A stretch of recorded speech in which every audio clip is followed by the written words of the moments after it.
Welcome to Inside the Firm, a podcast dedicated to small business owners and hosted by entrepreneurs, Alex Gore and Lance Cayko. Each week, they take you on their journey of how to start, run, and grow a business by bringing you inside their architecture and real estate development firm. Get a behind-the-scenes tour of how these business leaders manage their clients and foster company culture while creating new and innovative projects. And now your hosts, Alex Gore and Lance Cayko.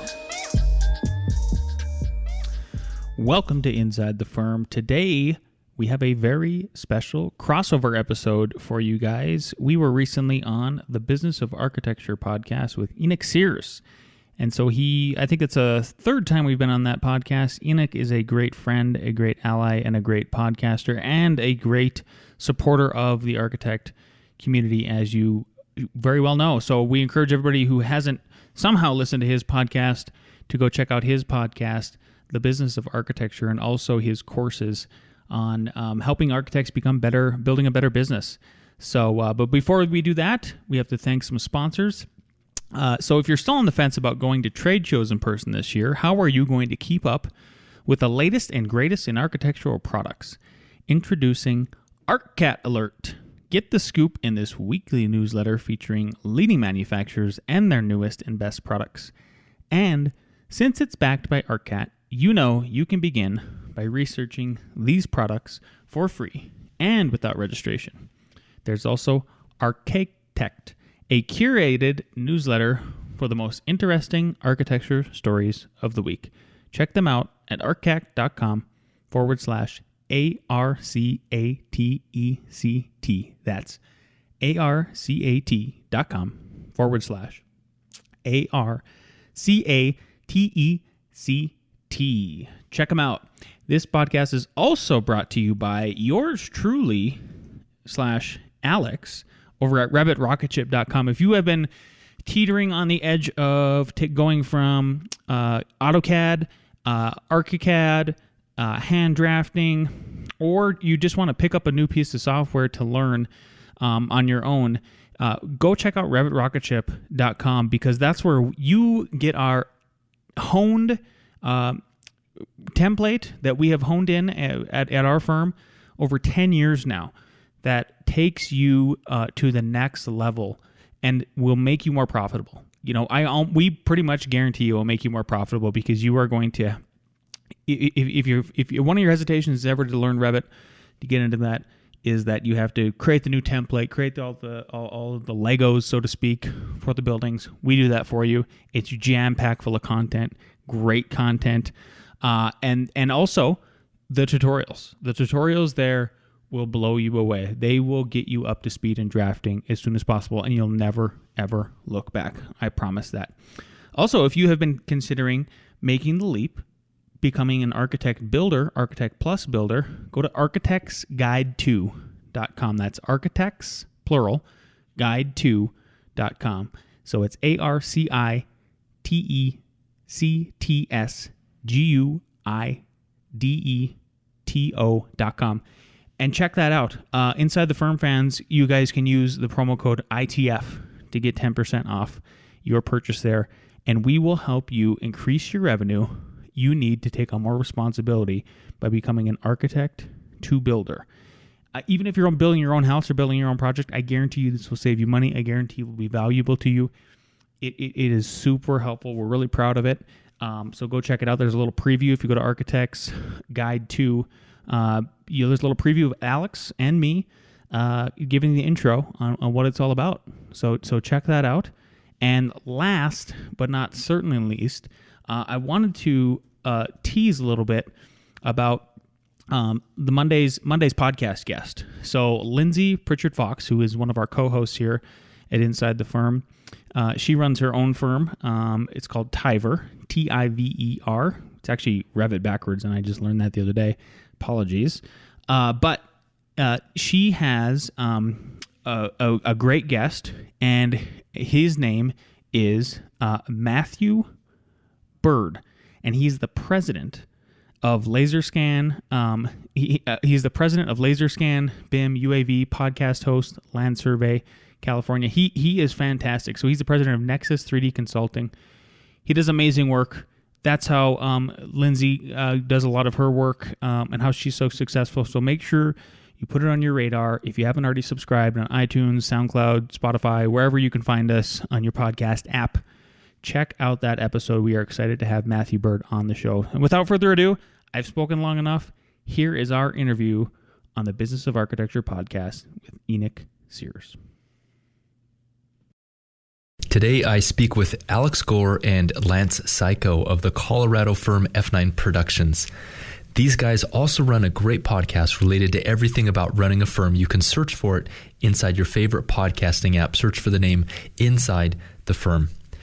In this episode, you'll discover how Alex and Lance have added construction services to their architecture firm's business model by offering to build their clients' projects. Now, on the surface, it seems fairly simple to do. Today, they're going to unravel for us what actually happens behind the scenes and what you need to do to pull this off. As a result, they've made more money and got more financial consistency in their practice. So I'm excited to bring this story to you. And with that, on with today's show. Al and Lance, welcome back to the Business of Architecture podcast. It is great to be here. It's been a while. I think this is now our third time, but we enjoy it every time we come. Yep. I always love being on the show, Enoch. Absolutely. And I'm loving the topic that we're going to speak about today, this idea of architect as builder. And so the first question, let's dive right into that, if that's good with you guys. Yeah. What do you got?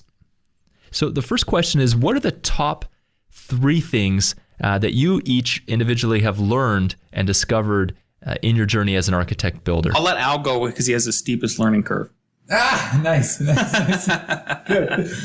So I think the first one is, we called it architect.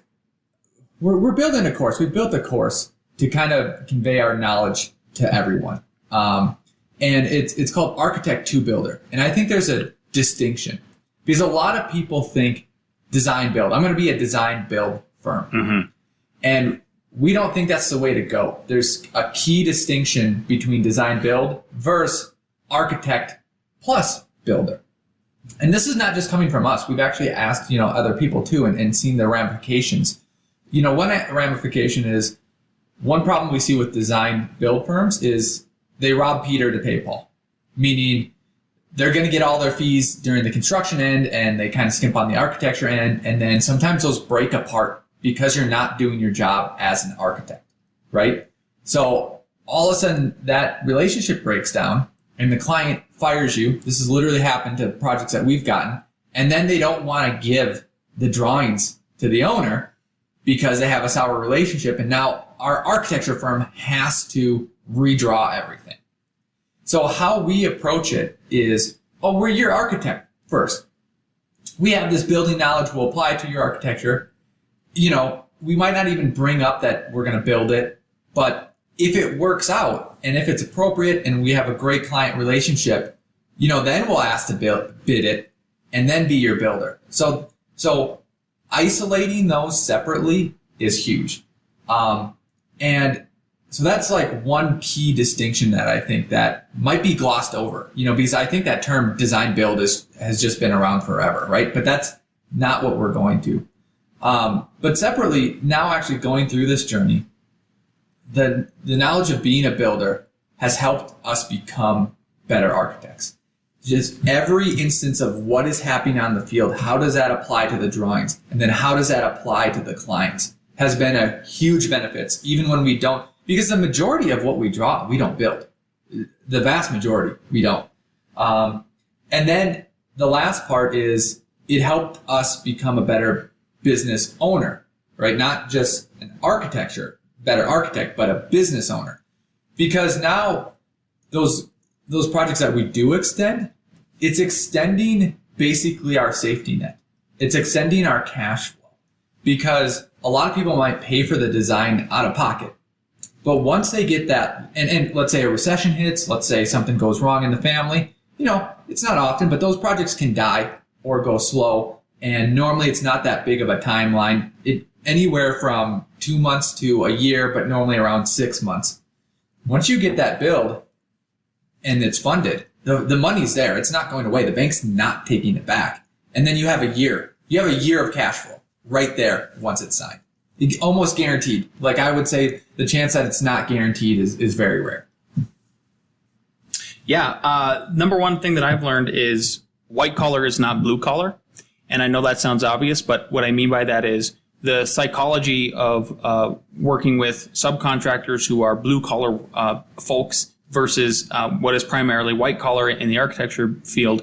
If you are an owner, a boss, a manager, such as we are, then that is going to just understand that there's a learning curve in working with the psychology of both of those groups, and that they have different needs, they have different concerns, they have different wants, and they have different ways of operation. So that was a pretty steep one for me. Growing up blue collar and then coming back into it, I think I was able to bridge that gap a little bit quicker. But that was definitely sort of a wake up call of, oh yeah, don't forget, we're dealing with different folks and they have different needs and everything that you need to make them happy, keep them going, doing their job like they want to do. Lance, on that, what are the distinctions that you've discovered between working with folks who are blue collar versus folks who are white collar? There's a heightened sense of drama that comes out of the blue collar folks, I think. I don't know how else to explain that other than that there's when there is a problem, it seems bigger than it maybe is. I think all of our architects, everybody that's under our umbrella in our firm, when there's a bigger problem, they are more they're more adept at solving that problem and more positive about solving that problem. And I think it's a negative, like the negativity is bigger in the problems that come up in the field. When in reality, it's like, we know there's going to be problems for whatever reasons, no matter even if it's nobody's fault, if it's just that something didn't quite work out how we wanted it to. It's like, yeah, we know that's going to happen. So the expectations that they have about that are different than ours. Like, we're expecting it to happen. And I think they're like, oh no, it's happening, end of the world. And it's like, no, it's going to happen. We just have to work through it. And I just want to add on that. It's a lesson we learned too, because the architecture staffs, colleagues that we have, we've empowered them to seek solutions, right? On their own accord. On their own accord. Hey, you don't know. Call Lance. Call Al. Call the contractor. Call a contractor that's not on the project. Call the building official. Ask the contractor that's mad, what do you think his solution should be? He normally knows. He just is, grumpy about it, right? Go to UpCodes. Right? So all of those are at the disposal. So now the blue collar, you're there on the site, and let's just say they have a hammer and a level, and something else is going wrong. Do they know that how many options they have? Mm-hmm. Do they know the autonomy of the solutions that they can implement? And I don't think you think about that as much too. So as much as it's on them, the lesson is also on us. And that's why he's saying it's a lesson, is tell them their autonomy, tell them their resources, give them those some protocol, those same tools that you give to white collar. Yeah, exactly. Yeah. And so one word that I use, which is kind of leading me to my second big lesson, was expectations are different from clients. So the expectations you have from clients when they're your architecture client is vastly different than once you get into the field. And the biggest one was, I think we all think as architects that the owners, and some of them who are much more experienced than, let's say, somebody who's never hired an architect before and they're just doing an addition off the back of their house, we think that they know that they are reading the drawings the way we are.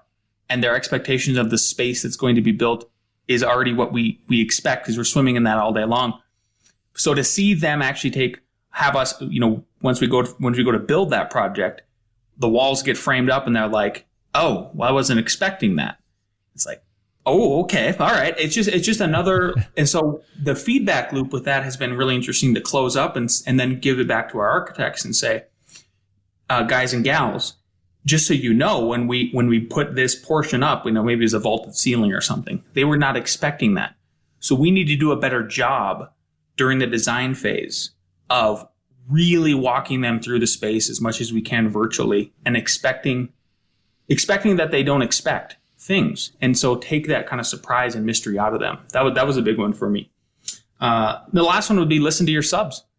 A perfect example of that would be, it's actually influenced the way we draw now, is our electrician. He says, he asked us one day, and this is a house I think Alex was building. He's like, is it possible that we could just split the electrical drawings in two and just have an outlet drawing with dimensions, and then a separate drawing with switches and lights. And we go, if that's what you want. He goes, oh, it would just make my job way easier. It's just like, it'd be so clear. And we're like, okay, all right. And then there's been other little examples too of things that subs have said, specifically with timing. The biggest one for our MEP subs, mechanical, electrical, plumbing, was plumbing comes first. Like, you cannot change the way water, sewer, all of that runs, you know? So that should be the very first rough sub that comes in. And electrical, way different. You can wire stuff around stuff, HVAC even, you know, then HVAC should come next. And so the sequence has really been just listening to the subs in their preferred sequence. It has been pretty fascinating. That's good. Sounds like we should rename the acronym to be something like PME. Yes. Nice. Absolutely. Yeah. So I was talking to a potential architect, client that was going to have our architectural services, and I should have known this, but he goes, yeah, I don't think we'll need MEP.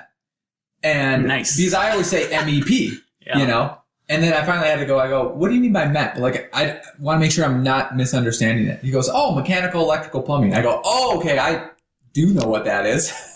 I just call it MEP. He's like, oh yeah, I just say it the way I read it, Have you heard that? Have you heard it called MEP?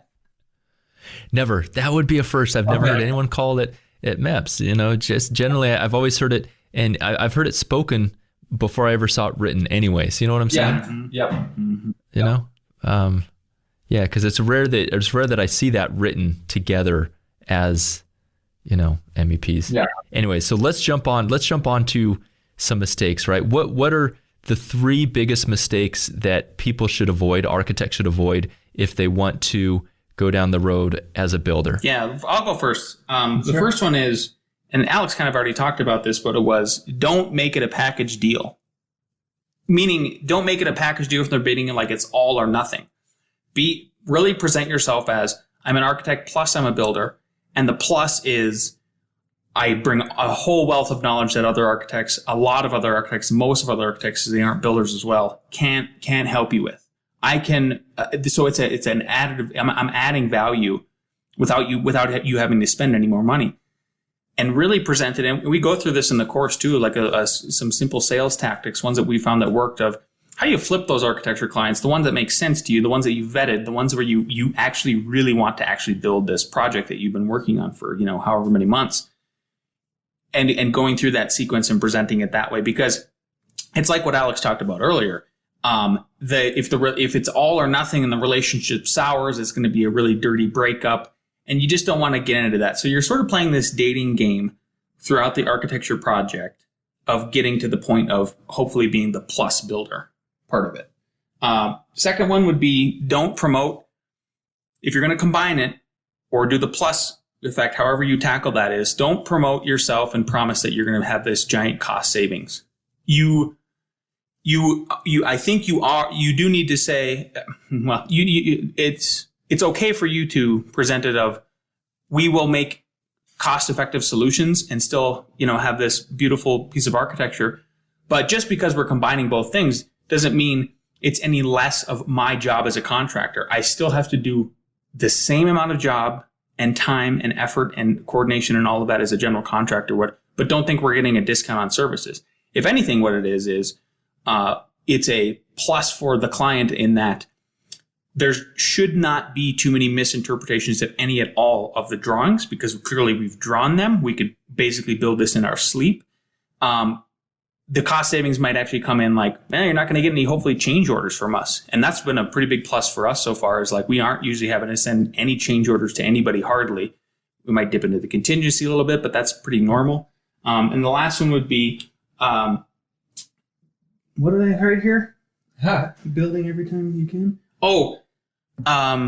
Make sure you're vetting everybody, and don't think that you need to build just because now you have this beautiful ability to be a builder, and you might see dollar signs, because honestly, the percentages are bigger when you're a builder for sure, because you are taking a little bit more risk in that sense. It is more work, right? Because a little addition might take 3 months to draw, and it's going to take maybe 6 months to build. So, but don't think that just because you have that new empowerment that you should take on every single project. For us, I think this has been a really good example of a lot of other architects. What like to do is they're like, I only like to I'm very selective with my clients. Well, we've always been volume-based with architecture. And I think we're not that way with builders. We're very selective on who we'll build with and who we won't build with. Yeah. For me, I think the first mistake is almost a mindset that stops people from actually doing it.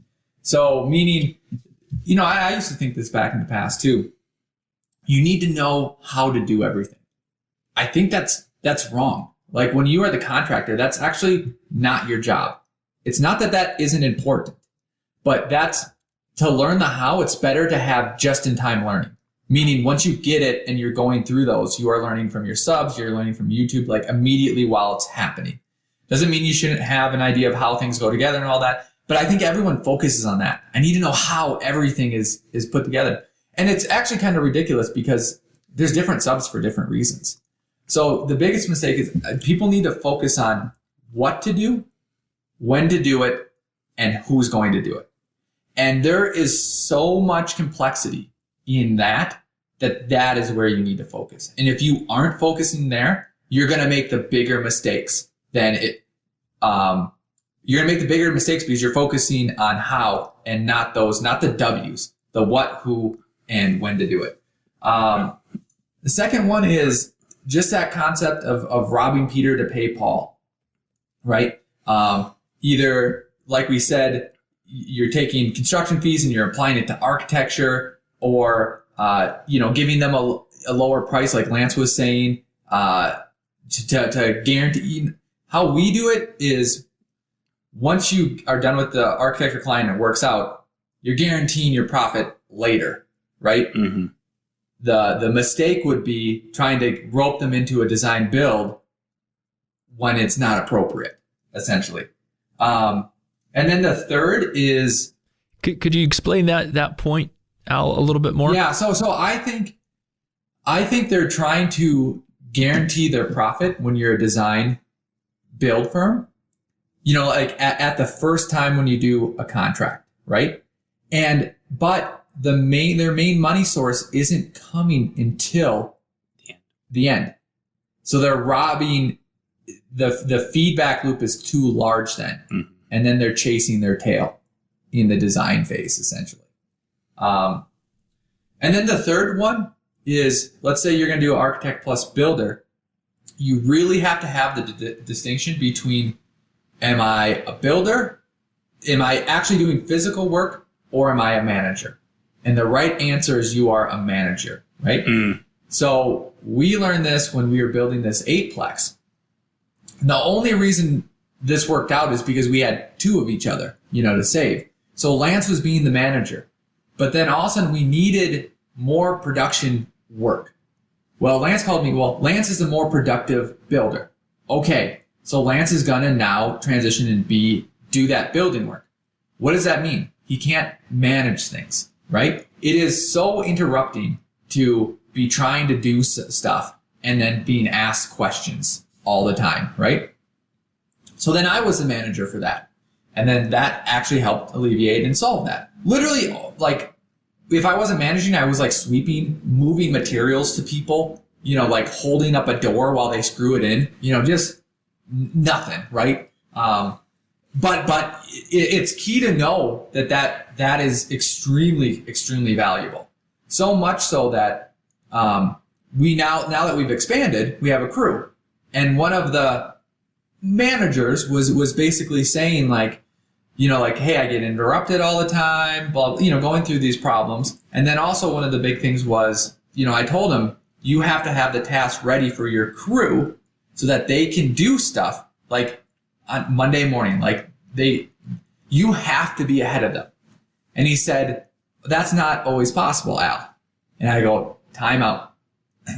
And I just had to state this, and it may became a little bit forceful, but it got the point across. I have been running a firm with Lance for 10 years now. We've had up to 12 people. At no time over 10 years has someone not had something to do. Even when we've been really light on work and bringing new people in. Yeah. So you have to change your mindset. At no time while you are managing this project will someone have nothing to do. So what that means is that, let's say you set them up and they're doing a project and let's say it's going to take, just a day to do this thing. And let's say you don't have too much to do, right? So you're going to help them the whole time. Okay, timeout. At some time, you have to say, timeout. Let me go in my little corner or in my truck and realize, what are we doing tomorrow? Do I have everything to them for that? Should I maybe go to Home Depot and buy all the materials and move it there and then come back and then hold up a door while they're putting it in or sweep the place? Like, you have to change your mindset and put that priority first. Yeah, I love that distinction, and it really ties into, it's very appropriate for when we talk about business ownership, right? You guys talk to a lot of business owners, you guys run a business, how many times is the business owner not filling the CEO role, right? Mm-hmm. In other words, there's different roles in the business. So for instance, like you said, the role of the superintendent, whoever's managing that project, their highest and best use is managing, making sure things are ready, making things are going smoothly. And when they're holding up a door, they're not doing that. That's what I'm hearing. Well, what I mean is that exactly what you said, but they can hold up a door after they did their management. Yeah. Exactly. That's fine. That's first and foremost. Yeah. Yep. Or otherwise, you're not acting in that role whatsoever. Like, you are not fulfilling that role first and foremost, and that is number one where you got to be at. That's beautiful. Yeah, I have a friend. She runs a firm in Houston. She uses the analogy, who's flying the plane? So she says that a lot, what we see as business consultants working with architecture firms, and this is the way most, architects, we're technicians, basically. We're craftsmen, we're professionals. And so that's what we're comfortable doing. And what we fail to see sometimes is that there's a reason why people get an MBA for 2 years, right? There's a reason why people hire CEOs of companies specifically to act as CEOs, right? So if you're not being the CEO of your business, who's being the CEO, right? So on your job site, if you're not managing and making sure the materials are there on the next day, who's going to do that? Yep. And I agree. And it's so hard with architecture too, because a lot of people that get in that position, they get in that position because they have a lot of clients, and they have a lot of clients because they're probably good at design. Mm-hmm. They're probably good at executing. And passionate about it. And passionate. So all of a sudden, you don't get to do that as much.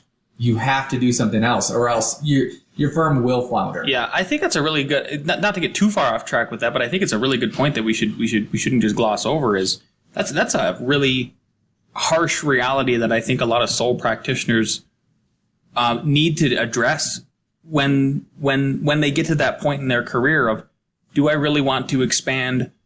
Why do I want to expand? Because you're going to put yourself in a position of, I'm going to have to start wearing a different hat. Am I comfortable with wearing that other hat? Is that really where I want to go? And for me, speaking for myself and Alex too, is first and foremost, we've always just wanted to have a successful business. And I'm not saying architecture takes a second seat to that, but we recognize that in order to be able to have a successful business, how to eventually, if we want to do a franchise, and that's, one of our ideas is have another franchise in Denver and stuff like that, is we're going to have to hire talented people that can take on the work that we're out there getting, but then also look at the past and what Alex and I have set up with us being at one time very passionate designers and very talented designers, and like, we're going to have to just pass that buck and be comfortable with other people doing that job, and then us finding gratitude and enjoying being more CEO type of roles. Beautiful. Al, did we get to the end of your 3 points? There are three top mistakes there? We did. The last one was being basically a construction worker or a manager. Yeah. Fantastic. Well, can you guys tell us quickly, how did you guys end up going in the Architect Plus Builder route? How did this occur? Well, so the last time we were on your show, we were talking about architect as a developer. We went down that route, the positives, the negatives. One of the biggest negatives, I think I'm glad, I would never take that back. I would repeat the process even in hindsight now, just because of all the knowledge, the wealth of knowledge that we've profited with knowledge more than money, for sure. And one of it was taking a look at the whole process. So the whole process with that development took about 3 years, and 2 of it was in the planning department and the building department. And then only 1 of it was building. And if you take a look at those 3 years, And then you think of it in terms of, well, how many custom houses or custom boutique, like little commercial tenant finish jobs could we have acted as the contractor on during that time? And then you look at the math and the numbers, and it's like, oh, and then you add on the layer of risk. As a developer, you are the one taking one of the biggest gambles of your life, your family's life, Alex's, all of it. The firm, I mean, it's just giant risk. You take all that into consideration, it was like, oh, we should be builders more than developers, because the risk to reward is much different. Even monetarily wise, it is much different. I'm not sure we could have been able to sell ourselves, just like when we started F9 at the beginning, if we didn't take the risk of doing the development first and proving that we can build well, still do really great architecture, and then walk clients literally through the space that we've built. And it just gives them a whole nother level of confidence with us. Yeah, and to dig down more into that example. So this is a 9-unit that we built it over 3 years. That means, 3 units a year, right? For, some sort of return. Now let's contrast what you needed to put in to get that 3 units per year and what the alternative is. So the first way is you put a lot of capital to get a land or a portion of land. Then you put a lot of capital in sweat or money to get the architecture plans, the engineering plans, all that stuff that you're familiar with. Then you get the loan, then you build it, that's difficult. Then during that process, somehow you make sure that you sell those so that you can sell them, so that it sells right after. Then you have all the liability risk and all that, right? So, okay, there's that process. And you went from putting that capital and time and energy from day one, and you didn't get it until year 3. Now, the other route is, and we literally thought, man, we could build 4 houses a year. And in this scenario, you'd only have to build 3, right? You could build 4 houses a year, put in almost no capital. Once the drawings are done, we're immediately building. Immediately, money is coming in with no capital. And we're making more with less risk. It just became a no-brainer for us to do it that way. So that's in Lance's analogy, and why we learned and pivoted, and then just go like, okay, now we're going to build an 18-plex. Yeah. So that was the immediate transition, but it actually started way kind of back early on, where we always decided to do a fun project a year. And the reason why is because then you have when you do a fun project or a project that you have control over. Because sometimes, building isn't fun, right? Or something you do isn't fun, but a project that you have complete control over, because your authenticity of your design is going to come through and people are going to resonate with that, right? So one of the first ones were, and I'm sure we've talked about this on your podcast, Blake's tiny house that turned into Atlas House, right? Got a whole bunch of publicity and press. And that turned into 2 bigger, cooler, transforming tiny houses for a Fortune 500 company. And then that turned into this project too. So it was always like this passion of growing. And then we've built, houses, additions, barn dominiums, which is a condominium and a barn, put together. So that was like the baby genesis from back in the day. The through line was always doing something passionate and then deciding to take on more responsibility to get more reward. But now we're just trying to subtract the risk from that. So Lance and Al, you guys have just launched a course, walking people step by step through the process of becoming an architect and going the builder route, including that in your service offerings. Can you tell us about that course? What could people learn there? Where can they go to find out more about it? Yeah, so absolutely. Go to the first place to check it out and to look over it yourself is Architect's Guide to. So architect, which is plural, guide, and then to.com.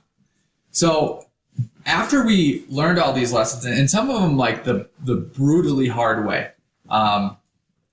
just painful, financial, just not organizing it right, taking on all that risk. Yeah, like I talked about, should we be PME or should we be MEP? Right. Perfect example. Yep. So there's multiple examples of that, but the first is we talk about how we transition clients from architecture clients to construction clients. And the nuances that we take, like here's one of probably a bunch of examples is we used to have meetings to show them the bids. And, once they said, yeah, bid on the project.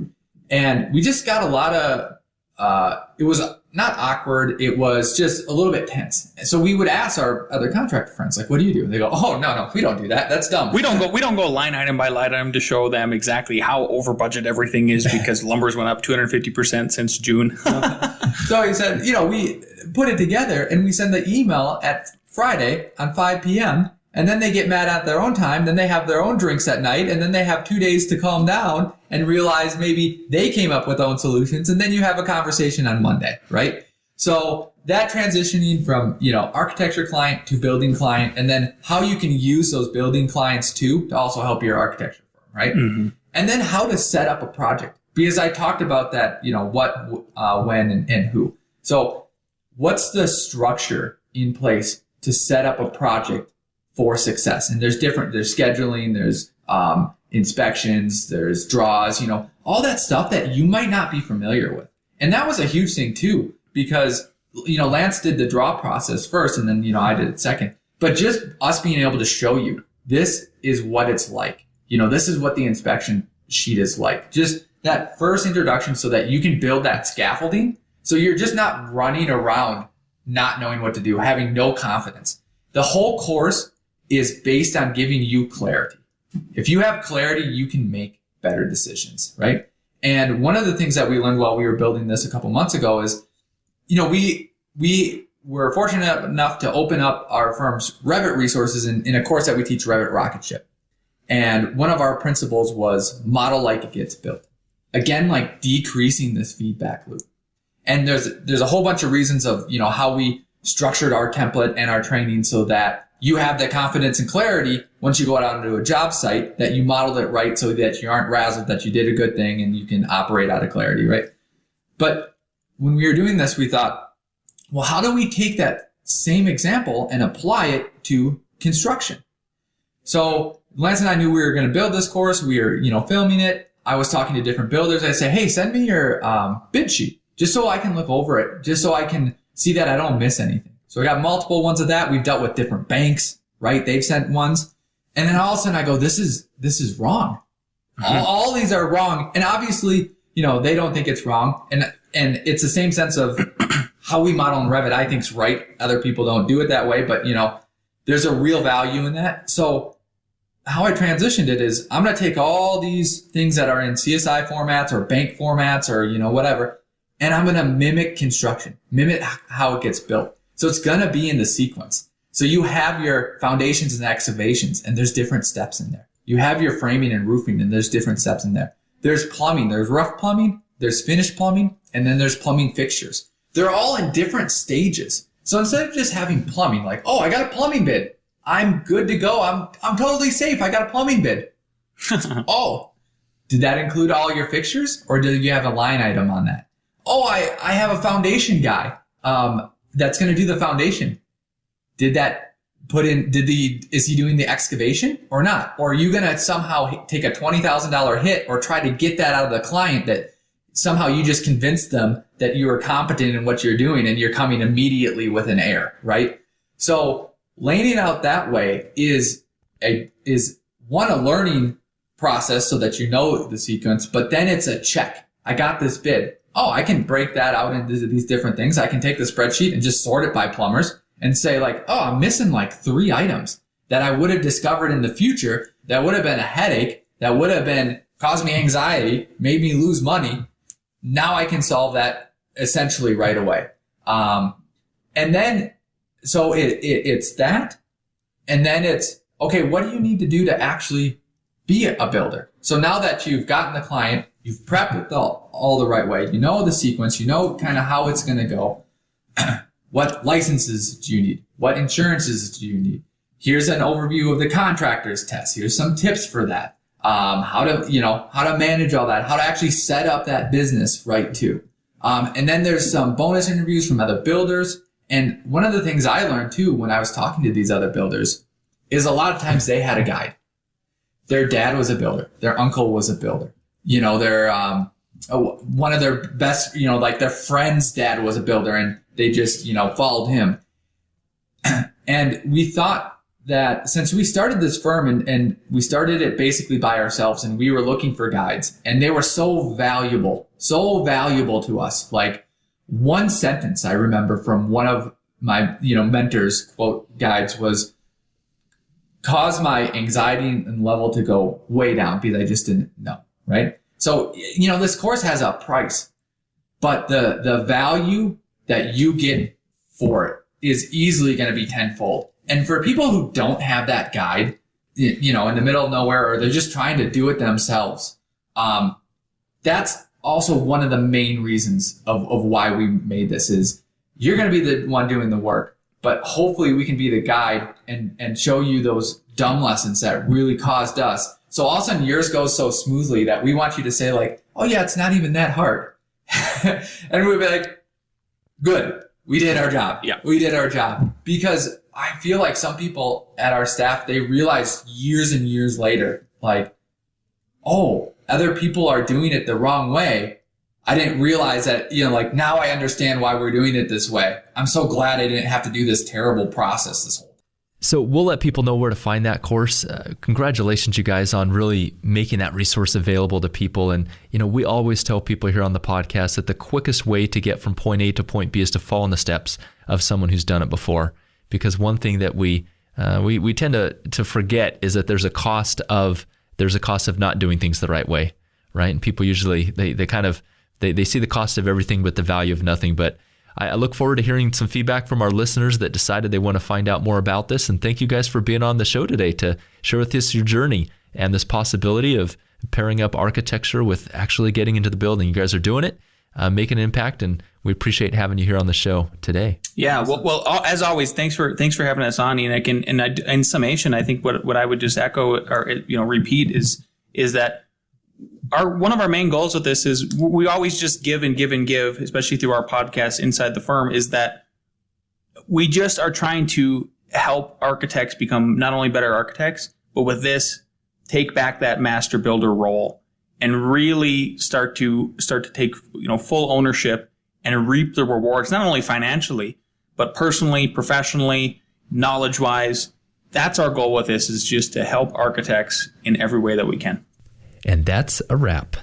I hope you enjoyed my conversation with Alex Gore and Lance Cayko today. As a Business of Architecture listener, you can get $74 off their new course, Architect to Builder, when you go to businessofarchitecture.com/builder and use the coupon code BOA.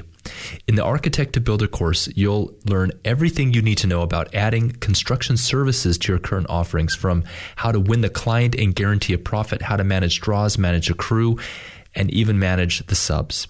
Go to businessofarchitecture.com/builder to discover more. The views expressed on this show by my guests do not represent those of the hosts, and I make no representation, promise, guarantee, pledge, warranty, contract, bond, or commitment except to help you conquer the world. Carpe diem.